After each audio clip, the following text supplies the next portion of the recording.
édition des cycles de webconférences mensuelles de l'ANDAR, dont le thème aujourd'hui est la vaccination.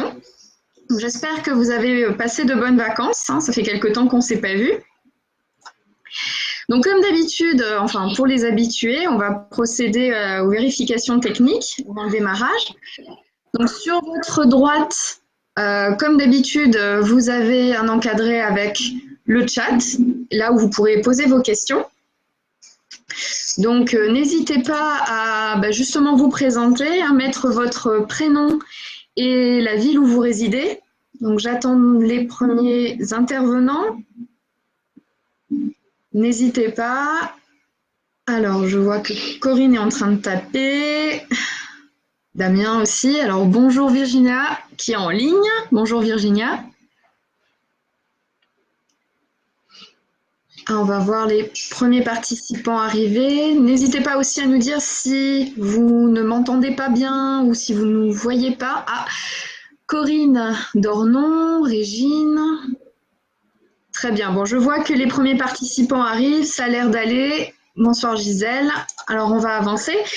Donc, ce soir, avec nous, nous avons le professeur Launay, qui est infectiologue à l'hôpital Cochin de Paris. Nous avons également Danielle Vacher, qui est déléguée de l'ANDAR Eure-et-Loire et vice-présidente. Elle va animer avec moi la webconférence et puis c'est également une patiente experte.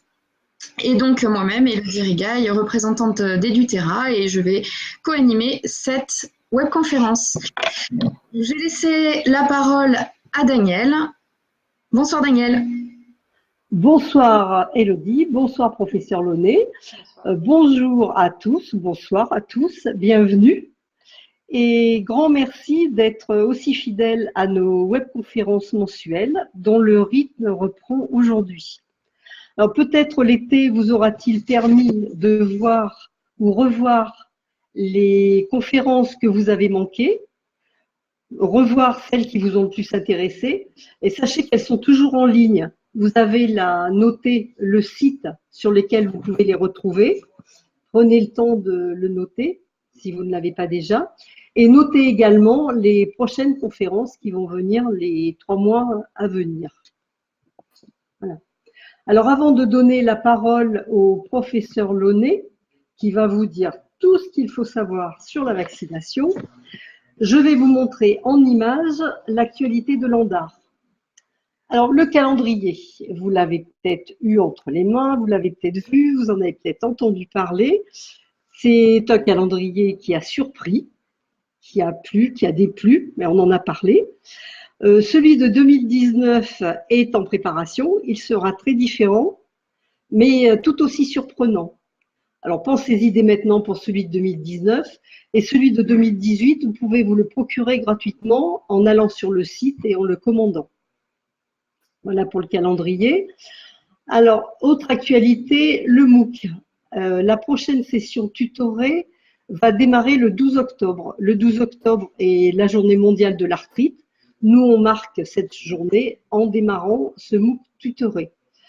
Alors, ce MOOC tutoré, il est vraiment accessible à tout le monde. Preuve en est ces quelques diapos pour vous montrer comment il se présente, s'il y en a qui ne l'ont pas encore suivi. Alors, vous avez des modules sur 5 semaines. Là, je vous en montre un qui est sur les traitements médicamenteux. Donc, vous avez, là, je vous montre il y a la vidéo que vous pouvez voir en animation et en texte en dessous, sous-titré. On vous donne des références de documents qui sont tous validés par des scientifiques. Et vous avez aussi, ce qui est important pour ce MOOC, le participant qui peut échanger avec d'autres participants et qui peut poser ses questions aux tuteurs qui sont bénévoles de l'ANDAR et qui s'engagent à répondre dans les plus brefs délais. C'est vraiment un enseignement interactif. Alors, vous voyez comme ça fonctionne. Là, le module 2, par exemple, les étapes se font les unes après les autres. C'est-à-dire qu'il faut en avoir validé une pour pouvoir avancer à l'étape suivante. Et à la dernière étape, il y a un test de validation pour voir si on a bien tout assimilé, ce qu'on devait assimiler. Et en début et à la fin de session, il y a un questionnaire de connaissances qui permet de voir votre évolution, de voir ce que vous avez acquis pendant cette session. Donc, n'ayez aucune crainte pour aller vous inscrire. Il est vraiment accessible à tous. Malades, proches, soignants, tout le monde peut accéder à ce MOOC. Voilà. Dans l'actualité immédiate, vous avez ce dimanche le polyarthroton de Toulouse qui se passe au parc de Blagnac. Et le week-end suivant, ce sera le polyarthroton de Paris au parc de Bercy. Alors, c'est un événement qui est fait pour sensibiliser à la polyarthrite, pour faire voir qu'en étant polyarthritique, on peut se mobiliser, on peut marcher, on peut courir, on peut faire avancer la recherche parce que toute participation donne des euros à la recherche. Vous avez toutes les informations que vous souhaitez sur le site. N'hésitez pas à aller voir et à aller vous inscrire. C'est vraiment une manifestation très conviviale et très sympathique, très familiale aussi. Voilà. Donc, j'ai fait le tour de l'actualité et maintenant, je passe la parole au professeur Launay. Oui, bonsoir. Merci de m'avoir invité à faire cette présentation sur la vaccination et plus particulièrement la vaccination chez les personnes qui sont suivies et traitées pour un rhumatisme inflammatoire chronique.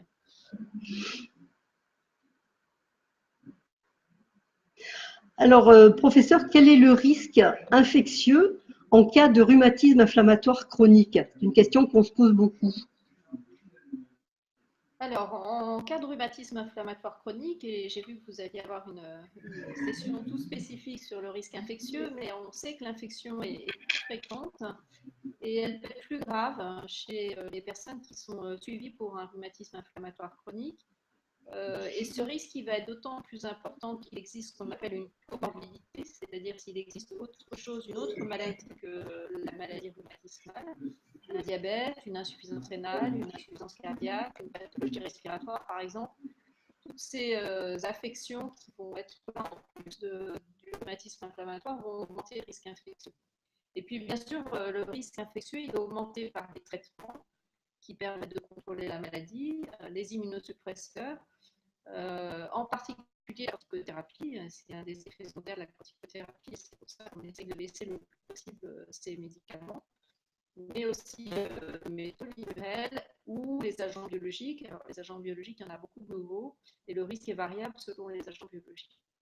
Alors, les infections les plus fréquentes, ce sont les infections ostéo-articulaires. Malheureusement, on n'a pas pour l'instant de vaccin pour ces infections, on va y revenir. Les infections cutanées, en particulier les infections qui sont liées au virus de la varicelle et du zona. Et puis les infections respiratoires, en particulier les infections à pneumocoque et puis la grippe, donc les infections pour lesquelles on dispose d'un vaccin. Alors, quelles sont donc maintenant plus spécifiquement les infections pour lesquelles aujourd'hui on a un vaccin? Eh bien, ce sont les infections qui sont liées à une bactérie qu'on appelle le pneumocoque, qui donne des infections pulmonaires, des pneumonies, mais qui peut donner aussi des infections qu'on appelle bactériémiques, c'est-à-dire que la bactérie elle va passer dans le sang, va donner des septicémies. Elle peut donner, c'est rare, mais c'est très grave, des méningites, et puis parfois des arthroses. Deuxième infection pour laquelle on a un vaccin, la grippe. Et donc la grippe, elle peut être grave en elle-même, mais on sait aussi que c'est une infection virale qui va favoriser des infections par des bactéries, comme le pneumocoque, le staphylocoque ou encore le méningocoque. Troisième infection, donc le zona. Le zona, c'est une réinfection, c'est une résurgence de l'infection par la varicelle qu'on a eue quand on était jeune, le même virus. Et Professeur Launay, excusez-moi, je peux vous interrompre un instant? Je crois qu'on a vraiment des problèmes de son en fait. Les participants me disent qu'ils vous entendent très très très mal, ça grésille. Alors, qu'est-ce que je peux faire de plus? Est-ce que c'est mieux là? Alors, moi je vous entends mieux. Est-ce que vous entendez mieux? N'hésitez pas à préciser. Oui, c'est mieux. Ça a l'air d'aller mieux. D'accord. Je ne sais pas pourquoi ça grésille, parce qu'il n'y a pas de raison. Je vais parler plus fort, j'espère que ça va être mieux. Donc, je parlais du zona, qui est une résurgence du virus de la varicelle zona, qui va être plus fréquent après 50 ans, et plus fréquent chez les personnes qui ont un traitement par immunosuppresseur. Autre virus, l'hépatite B, donc avec un risque plus important de développer une infection chronique quand on est traité par immunosuppresseur. Et puis enfin, donc les infections à papillomavirus qui sont responsables de la très grande majorité des cancers du col de l'utérus et de l'anus. Et puis, on est actuellement en train de mettre en évidence que le papillomavirus est en cause en cancer ORL.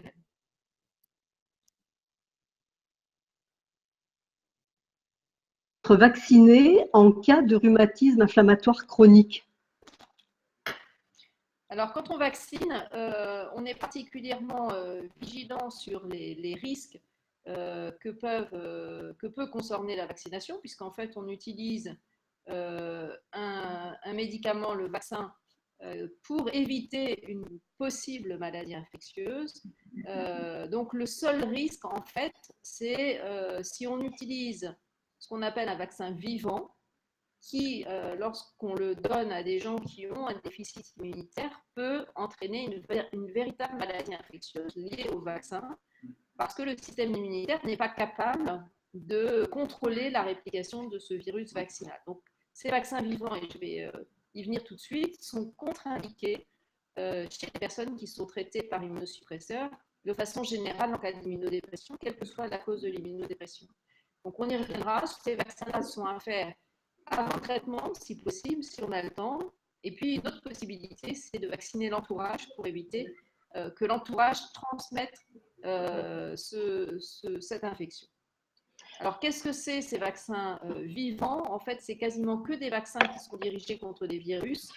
Et en fait, vous voyez qu'en 2018, ce sont les vaccins contre le porc, rougeole, oreillon, rubéole, le vaccin contre la varicelle et zona, le vaccin rotavirus, mais qui ne concerne que le nourrisson, et puis pour les voyageurs, la vaccination contre la fièvre chaude. Un seul vaccin vivant est dirigé contre une bactérie, c'est le BCG, le vaccin contre la tuberculose, qui est strictement contre-indiqué, y compris avant la mise en route d'un traitement immunosuppresseur. Donc ce vaccin ne doit surtout pas être réalisé. On va passer très vite sur ce tableau qui est un tout petit peu complexe, mais qui correspond donc aux recommandations officielles du Haut Conseil de la santé publique, où on voit que tous ces vaccins vont être contre-indiqués. Il y a une toute petite spécificité qui concerne les patients qui vont recevoir juste des corticoïdes. On pourra le faire à condition que la dose de corticoïdes soit vraiment très très faible, moins de 10 mg par jour chez ces patients. Alors, attendez, professeur Launay, je vous interromps un peu parce que ce tableau peut paraître un peu compliqué. En pratique, qu'est-ce que vous nous recommandez? Alors, en pratique, donc, toutes ces recommandations sont accessibles, bien sûr, aux médecins traitants et aux médecins rhumatologues.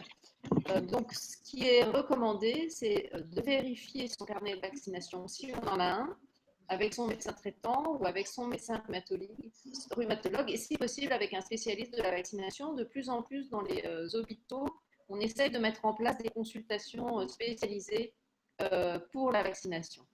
Alors ça doit se faire le plus tôt possible dans la prise en charge du rhumatisme inflammatoire, et si possible avant le début du traitement immunosuppresseur, puisque comme vous l'avez vu, on ne pourra plus utiliser ces vaccins vivants après la mise en route du traitement. Et donc ça, bien sûr, dans l'idée de pouvoir mettre à jour les vaccins dès que possible dans la prise en charge de la maladie rhumatismale. Alors, quels sont les vaccins que l'on peut faire en cas de rhumatisme inflammatoire chronique et surtout quand les faire? Alors, quels vaccins? Donc, les vaccins qui sont à faire, c'est d'abord les vaccins qu'on appelle les vaccins de routine, c'est-à-dire les vaccins qui sont recommandés pour toute la population. Mais on va en particulier s'intéresser aux vaccins vivants atténués, puisque vous l'avez vu, on ne pourra plus les utiliser avant les traitements immunosuppresseurs. Donc, en fonction de l'âge, certains vaccins vont être à faire en priorité. Et j'insisterai beaucoup sur la rougeole, puisqu'il y a actuellement une épidémie de rougeole, avec des cas plus graves de rougeole chez les gens immunodéprimés, donc il faut absolument être vacciné. La rubéole pour les femmes qui vont vouloir avoir des enfants, ou la varicelle pour les personnes qui n'auraient pas eu la varicelle. On va discuter la vaccination contre la fièvre jaune pour les personnes qui auraient la possibilité, une fois qu'ils seront traités, de voyager dans les pays où la fièvre jaune épidémiques en Afrique subsaharienne et en Amérique du Sud. Et puis, les vaccins qui vont être spécifiquement proposés, c'est la grippe tous les ans, le pneumocoque, je reviendrai sur le schéma de vaccination, et puis à partir de 50 ans, et en fait les recommandations en France sont entre 65 et 75 ans, la vaccination contre le zona. Alors là, c'est juste une petite carte pour vous rappeler où la fièvre jaune, dans quel pays la fièvre jaune circule. Donc en fait, il faudra se vacciner quand on va vouloir voyager ici en Amérique du Sud et puis ici en Afrique subsaharienne. Alors, si on veut mettre à jour les vaccinations avec les vaccins vivants atténués, il faut attendre 4 semaines avant d'instaurer le traitement de la maladie. Hein, donc, ce n'est pas toujours évident. Pas de vaccination pour le BCG. Et puis, si ça n'a pas été fait avant la mise en route du traitement et qu'on veut pouvoir être vacciné, en particulier pour la fièvre jaune, eh bien, il va falloir arrêter le traitement, si possible, bien sûr, et attendre au moins 3 mois, voire pour le rituximab, au moins 6 mois pour pouvoir utiliser ces vaccins vivants. Alors, je vais juste m'attarder un tout petit peu sur la rougeole. Vous savez qu'il y a une épidémie de rougeole alors que c'était une maladie qui avait disparu et qu'on pourrait complètement éliminer avec la vaccination. Et on est confronté en Europe depuis maintenant une dizaine d'années à des épidémies, avec une épidémie qui est particulièrement importante depuis environ 1 an. Et vous voyez qu'il y a eu 18 décès de la rougeole en 1 an qui ont été notifiés en Europe, 6 en Roumanie, 5 en Italie, 4 en Grèce et 3 en France. Et parmi les 3 décès en France, c'était 3 personnes qui n'étaient pas vaccinées, 2 d'entre elles étaient immunodéprimés et ont été contaminés par leur entourage. Le pneumocoque, c'est un tout petit peu compliqué. Il faut savoir qu'il y a 2 vaccins contre le pneumocoque et qu'il faut faire les 2 vaccins avec un ordre qui est bien défini. On commence par le Prevnar et ensuite on fait au moins 2 mois après le 2e vaccin qui s'appelle le Pneumovax. Et ensuite, on aura un rappel 5 ans après de Pneumovax. Si on a déjà reçu le Pneumovax ici, il faut attendre 1 an pour faire le Prevnar. Et puis, on fera ensuite un rappel à 5 ans. Il faut toujours qu'il y ait 5 ans entre ces 2 doses de vaccin. C'est un tout petit peu compliqué, mais c'est important de savoir qu'il y a bien 2 vaccins et qu'il faut faire les 2 vaccins. Voilà, donc quel vaccin sous traitement immunosuppresseur? Eh bien, les vaccinations du calendrier vaccinal, c'est diphtérie, tétanos, polio. La différence avec la population générale, c'est qu'on doit être vacciné tous les 10 ans, alors que chez les sujets immunocompétents, on est passé à une injection tous les 20 ans. Pour les jeunes personnes, le méningo-C doit être fait entre l'âge de 1 et 2 ans, mais on rattrape, c'est-à-dire qu'on vaccine toutes les personnes qui n'ont pas été vaccinées avant 24 ans. Et puis, j'insiste un petit peu sur le papillomavirus, puisqu'on a aujourd'hui une couverture vaccinale en France qui est très faible, qui est recommandée entre 11 et 14 ans, chez les jeunes filles uniquement, avec un rattrapage jusqu'à 19 ans. Il y a des discussions actuellement en cours pour savoir s'il faut vacciner aussi les garçons. Les vaccinations qu'on dit d'indication particulière, donc qui vous concernent particulièrement, c'est le vaccin contre la grippe chaque année. Cette année, le vaccin va être nouveau. Ça va être un vaccin qui va comporter 4 virus différents, alors que jusqu'à présent, on avait 3 virus, avec l'idée d'avoir un vaccin qui sera un peu plus efficace, en tous les cas, qui couvrira plus largement les virus de la grippe. Le pneumocoque, je vous ai montré, un schéma combiné. L'hépatite B, ce n'est pas pour tous les patients, c'est uniquement s'il existe des facteurs de risque d'exposition au virus de l'hépatite B et si on n'a pas déjà été en contact avec le virus. Et puis, on va proposer une vaccination contre les infections à méningocoque pour les personnes qui ont en plus un déficit en complément ou qui ont une rate qui ne marche pas bien. Ce n'est pas une situation qui est très fréquente. Alors, j'allais vous poser aussi une question qui est importante parce que vous nous parlez de tous ces vaccins, mais est-ce qu'il y a d'autres mesures à prendre pour mieux se protéger? Alors, il y a des points qui sont très importants, que vous devez connaître parce que vous devez consulter, vous devez appeler votre patient si ça vous arrive. Si vous êtes exposé à un cas de rougeole ou un cas de varicelle et que vous n'êtes pas sûr d'être protégé, eh bien, on peut vous faire des immunoglobulines, c'est-à-dire vous administrer des anticorps qui vont permettre de contrôler la réplication de ces virus. Et puis, la deuxième possibilité, qui est extrêmement importante, c'est de vacciner l'entourage pour éviter que l'entourage transmette aux personnes fragiles des maladies contre lesquelles ils ne pourraient pas être vaccinés. Alors, l'entourage, c'est une source potentielle de transmission des agents infectieux, soit par voie aérienne, soit par voie cutanée. Et il est fortement recommandé de vacciner ce qu'on appelle l'entourage immédiat. C'est toutes les personnes qui vivent sous le même toit qu'une personne fragile et aussi les professionnels de santé. Donc, on essaye vraiment de sensibiliser l'entourage et les professionnels de santé à se faire vacciner pour protéger les gens plus fragiles qui soit ne seront pas vaccinés, soit peuvent répondre un petit peu moins bien à la vaccination. Alors, malgré tout ça, et j'insiste beaucoup là-dessus, la couverture vaccinale des personnes qui ont une maladie chronique reste faible. Ça, c'est un travail qu'on avait fait dans le service de médecine interne de l'hôpital Cochin il y a déjà un petit moment. On avait interrogé les personnes qui étaient vues en consultation et qui recevaient un traitement immunosuppresseur pour une maladie inflammatoire chronique. On leur demandait s'ils avaient été vaccinés contre la grippe. C'était au mois de janvier, donc en principe, les vaccinations étaient terminées. Et vous voyez, seulement 28% des patients interrogés avaient reçu le vaccin. Et si on regardait quelle était cette couverture vaccinale chez ceux qui n'avaient pas d'autres indications, en particulier qui n'avaient pas l'âge, qui n'avaient pas de problème cardiaque ou respiratoire, seulement un patient sur 5 avait reçu le vaccin.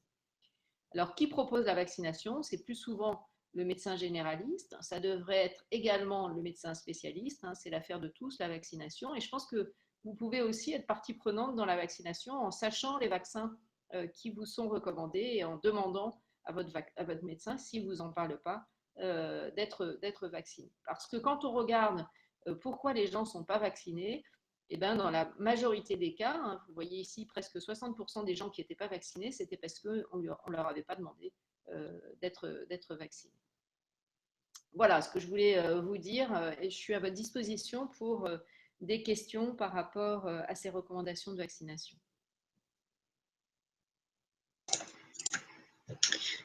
Alors oui, nous allons passer à la session de questions. Donc on en a déjà quelques-unes, mais n'hésitez pas à continuer de poser des questions sur le chat. Alors, moi, je vois une question de Corinne là, qui dit qu'elle ne comprend pas parce que dans le tableau, le ROR était noté contre-indiqué. Alors oui, le ROR est contre-indiqué. C'est un vaccin qui comporte 3 vaccins, en fait, la rubéole, les oreillons et la rougeole. C'est des vaccins vivants, donc ils sont contre-indiqués chez les personnes qui sont traitées par immunosuppresseurs. Donc il faut les faire avant de démarrer le traitement immunosuppresseur. D'accord. Il y a Marie-Agnès qui veut revoir le tableau des vaccinations du pneumocoque. Alors. On va revenir en arrière. Donc le pneumocoque, ce que je vous disais, c'est encore avant. Il y a 2 vaccins différents.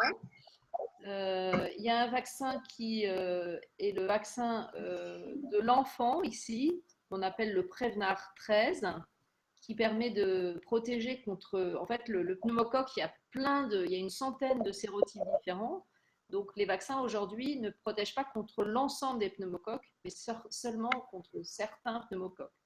Donc, le Prevnar 13 protège contre 13 sérotypes de pneumocoques et le Pneumovax ou Pneumo 23 permet de protéger contre 23 espèces de pneumocoques. Donc, ce qu'on recommande et ce qui est aujourd'hui proposé, c'est d'utiliser ces 2 vaccins. Celui-ci, parce que c'est un vaccin qui est plus immunogène, qui permet d'améliorer la réponse en anticorps, mais qui protège que contre 13 sérotypes.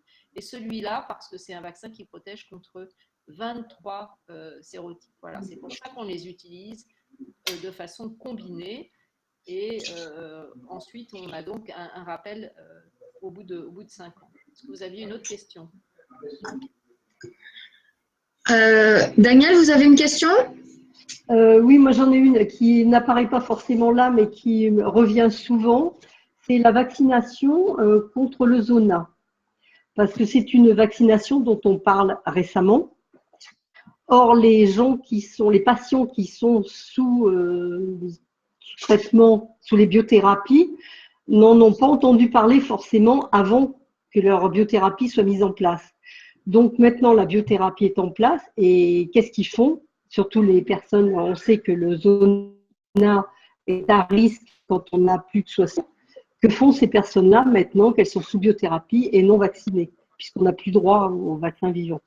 Alors, on n'a pas la possibilité d'utiliser le vaccin Zona parce que le vaccin Zona qui est aujourd'hui Oui, disponible et qui est disponible en France seulement depuis 1 an et demi ne peut pas être utilisé chez les personnes qui ont un oui. déficit immunitaire. Donc, Ah oui, en fait, on attend l'arrivée prochaine, on espère, d'un autre vaccin Zona qui est déjà disponible aux États-Unis, qui qui est un serait vaccin atténué. cette fois-ci inactivé, enfin, c'est un vaccin Mm, supplémentaire et qui a d'accord, été évalué spécifiquement chez l'immunodéprimé. Donc, c'est un vaccin qu'on attend avec vraiment impatience. d'accord. Ça sera vraiment intéressant. Merci beaucoup.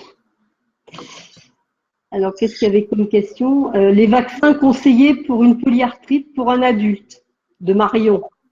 Ben, les vaccins conseillés, donc c'est les vaccins qui sont conseillés à tous les adultes, c'est-à-dire diphtérie, tétanos, polio et éventuellement une fois coqueluche.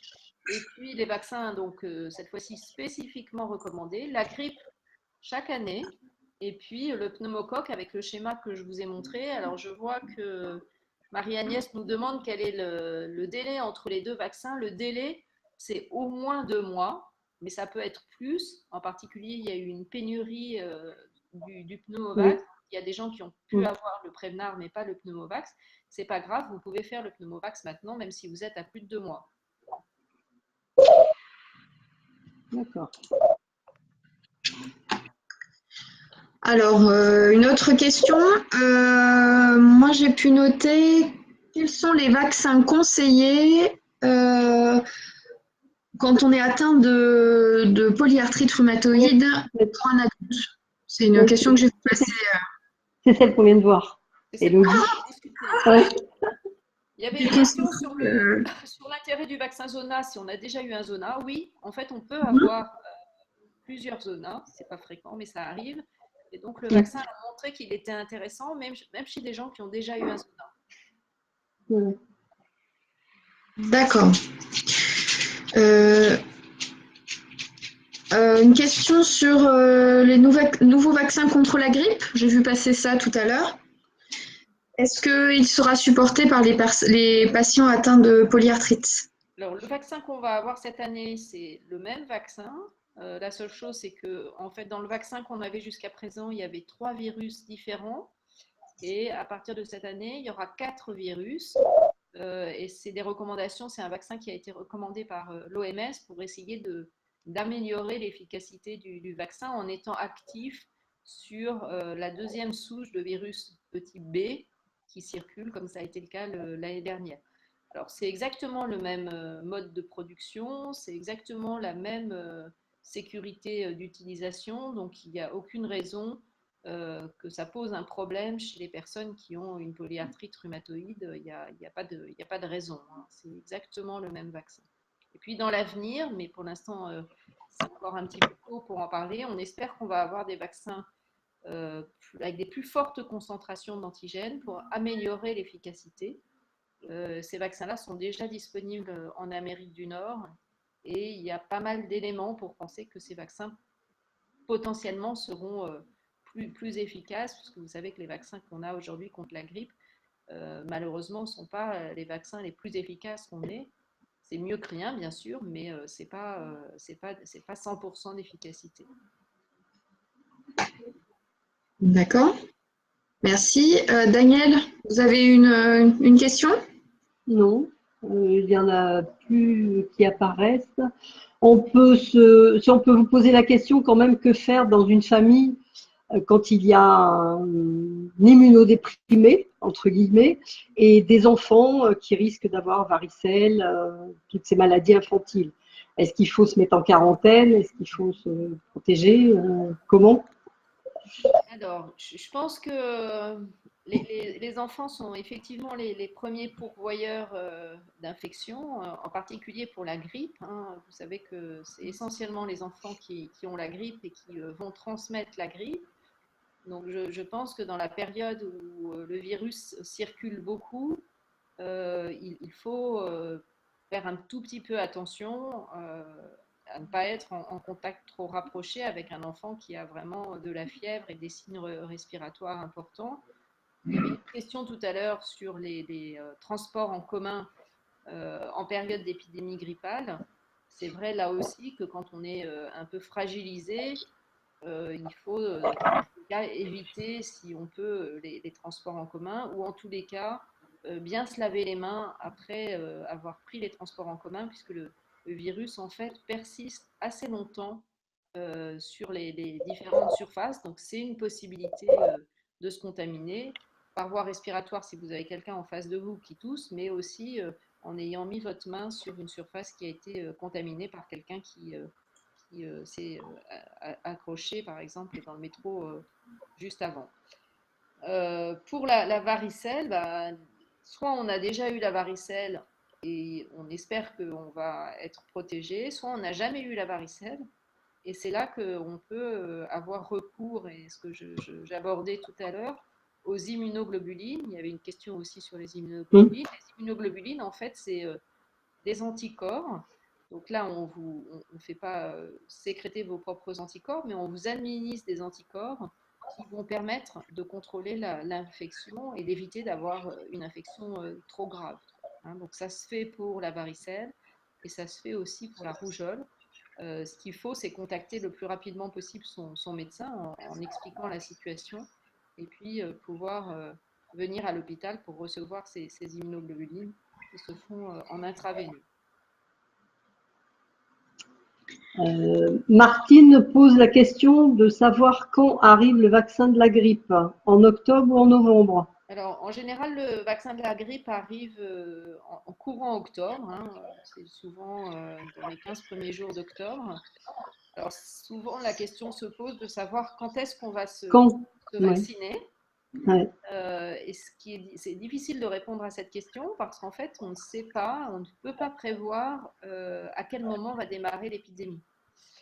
Donc, j'allais dire, il faut se faire vacciner dès que le vaccin est disponible. Bon, il n'y a pas non plus d'urgence à la minute, hein, mais quand le vaccin est disponible, quand on est en bonne forme, qu'on n'a pas de rhume, il faut voilà, aller chercher son vaccin et puis se vacciner. Alors, vous savez que maintenant, les infirmières peuvent vacciner. Hein, donc, quand vous recevez le bon de vaccination, vous pouvez aller chercher votre vaccin chez votre pharmacien et puis vous faire vacciner par une infirmière, à condition que vous ayez déjà eu une dose de vaccin. Et puis, il y a des études qui sont assez intéressantes chez les pharmaciens, avec deux régions pilotes qui ont participé à cette expérience donc pour l'année précédente, qui permet aux pharmaciens de vacciner les personnes qui sont dans les indications de la vaccination. Donc, c'est le cas de vos pathologies. Donc, votre pharmacien peut, si vous êtes dans les régions qui sont maintenant en cours d'habilitation, c'est-à-dire la Nouvelle-Aquitaine, Rhône-Alpes et puis pour cette année aussi les Hauts-de-France, eh bien, votre médecin peut vous proposer la vaccination. Il y avait à peu près la moitié des pharmaciens qui avaient accepté de participer à cette étude pilote. Merci. Bon, je vois plus d'autres questions. Si, on a une autre. Une question de Catherine qui vient d'apparaître à l'instant. Donc Catherine dit que sa père est apparue il y a 29 ans, alors qu'elle était en train de faire l'intégralité de ses vaccins. Certains médecins pensent qu'il y a un lien. Elle demande ce que vous en pensez. Est-ce qu'il y a des études sur ce sujet? Alors, merci beaucoup pour cette question, parce que c'est vrai qu'on ne l'a pas abordée. Je pense que c'est une question qui est vraiment très, très importante, parce que pendant très longtemps, on a dit que les personnes qui avaient des maladies inflammatoires ou auto-immunes, il ne fallait pas les vacciner parce qu'on allait déclencher une poussée de leur maladie. Hein, donc, il y avait même des médecins qui contre-indiquaient en fait les vaccins chez ces personnes-là. Et en fait, on s'est rendu compte que, avec les études épidémiologiques qu'on a maintenant, qu'il n'y avait pas de risque de poussée supplémentaire chez les gens qui étaient vaccinés et que l'infection elle-même, la grippe par exemple, était une cause vraiment importante de poussée de la maladie. C'est-à-dire qu'en fait, quand on a la grippe, non seulement on peut avoir une grippe compliquée parce qu'on a un système immunitaire qui ne marche pas très bien, Mais en plus, et là les études sont très claires, on peut déclencher une poussée de sa maladie. Donc aujourd'hui, on a complètement revu les contre-indications ou les précautions d'emploi pour les vaccins et on recommande très fortement de vacciner les personnes qui ont une maladie auto-immune traitée par immunosuppresseur parce que le bénéfice du vaccin est beaucoup, beaucoup plus important que le risque de la vaccination. Alors, le risque du vaccin, il n'est pas nul, hein. Il n'y a aucun médicament, sauf un placebo, qui a un risque zéro. Donc, les vaccins, ce sont des médicaments. Mais aujourd'hui, les données qu'on a à notre disposition sont très en faveur de l'utilisation des vaccins chez les personnes qui ont un traitement immunosuppresseur pour une maladie inflammatoire chronique, une maladie rhumatosmale, parce qu'on sait que l'infection est fréquente et peut être grave chez ces patients-là. D'accord, merci. Nous avions une question de Marion qu'on a laissé passer tout à l'heure, qui demande si elle peut se faire vacciner avec le Prevnar et le Pneumovax, étant depuis 5 mois sous traitement d'IMET. Alors là, c'est un peu compliqué pour moi. Oui, bien sûr. Les vaccins pneumo sont des vaccins. Les vaccins pneumo sont des vaccins sous-unitaires, enfin inactivés, donc il n'y a aucun risque. Le seul risque, c'est que ces vaccins-là marchent un petit peu moins bien quand on a un traitement immunosuppresseur que quand on n'en a pas. Mais il n'y a aucun problème à faire ces vaccins-là. Non, bien sûr. Alors, Madame Catherine, elle me posait la question de l'origine de l'APR. Donc, les données épidémiologiques qu'on a sur les vaccinations ne montrent pas de risque augmenté de faire une maladie auto-immune quand on est vacciné par rapport à des personnes qui ne sont pas vaccinées. Donc, on n'a aucun élément aujourd'hui pour dire que les vaccins vont augmenter le risque de faire une polyarthrite rhumatoïde. Donc, ce qui est possible, c'est qu'on ait une maladie qui se déclare dans les semaines, dans les jours ou dans les semaines qui suivent une vaccination, ça c'est possible. Maintenant, ça peut tout à fait être une coïncidence. Et ce qu'on sait, c'est que quand on regarde des groupes, et on l'a fait pour le vaccin papillomavirus, des groupes de jeunes filles qui ont reçu le vaccin et qu'on le compare à des groupes de jeunes filles qui n'ont pas reçu le vaccin, eh bien, il n'y avait pas plus de maladies auto-immunes et de maladies inflammatoires chez les jeunes filles qui avaient été vaccinées par rapport à celles qui n'avaient pas été. D'accord, merci. Daniel? Oui, ben, je vois Nelly qui souhaiterait avoir plus d'informations sur les immunoglobulines. Oui, c'est ce que j'ai dit tout à l'heure. Donc, les immunoglobulines, le principe, c'est qu'on utilise des anticorps qui ont été préparés à partir de prélèvements sanguins, hein, de donneurs, et qu'on utilise ces anticorps pour permettre de contrôler une infection que notre propre système immunitaire ne serait pas capable de contrôler. Voilà, c'est ça les immunoglobulines. Il y a une question de Marie-Agnès sous rituximab. Alors oui, sous rituximab, le risque infectieux est relativement important. Et donc, ça, c'est des traitements pour lesquels on est vigilant sur la prévention des infections. Et les vaccins, il faut les faire si possible avant de démarrer le rituximab. Je dis bien si possible parce que souvent, le rituximab, on est obligé de le démarrer un peu rapidement parce que c'est souvent chez des gens qui ne vont pas très bien déjà avec un autre traitement immunosuppresseur. Donc, on a un risque. À l'inverse, c'est des médicaments qui sont formidablement efficaces. Donc, on est dans certaines situations, on n'a pas vraiment le choix. Merci, professeur. On attend encore une dernière question. On a encore le temps pour une dernière question. Nelly qui demandait si le virus de la varicelle pouvait être déclencheur de la maladie. Parce qu'elle a sa PR qui s'est déclenchée au moment d'une varicelle. Est-ce que c'est une coïncidence ou est-ce qu'il y a… Oui, c'est ce que je vous disais tout à l'heure. Hein, toute stimulation antigénique, qu'elle soit surtout liée à une infection, mais on ne peut pas exclure complètement le vaccin, ça peut être un stimulus chez quelqu'un qui a une prédisposition à développer une maladie auto-immune. Donc, ce n'est pas du tout exclu. Ça peut être une coïncidence. Ça peut être aussi l'infection par le virus de la varicelle qui a été le déclencheur de cette maladie. Si ça n'avait pas été ça, ça aurait pu être autre chose. D'accord, merci. Très bien, je ne vois pas d'autres questions. Oui, je pense qu'on a fait le tour. Oui. Donc, on va clore cette webconférence. Ah, une dernière. Allez, on va lui laisser l'honneur et le privilège de clore cette session. Donc, je suis un homme souffrant de polyarthrite. Suis-je le seul homme? Ah, le seul homme. Suis-je le seul homme souffrir de polyarthrite? Ça, je ne sais pas si vous pourrez répondre. Bah non, mais il y a plus de femmes, mais ça vous le savez. Après, effectivement, il y a plus de femmes qui ont posé des questions et peut-être que les hommes ne posent pas de questions. Il y a quand même Dan là, qui est sous méthotrexate et qui demande s'il doit arrêter son traitement. La réponse est oui. La réponse est oui. Vous devez arrêter votre traitement pour vous faire vacciner contre la fièvre jaune avec le moins de risques possible. Donc, c'est pour ça qu'on conseille aujourd'hui de vacciner contre la fièvre jaune, même si c'est un vaccin des voyageurs, les gens qu'on va mettre sous immunosuppresseurs, parce que sinon on est un petit peu gêné.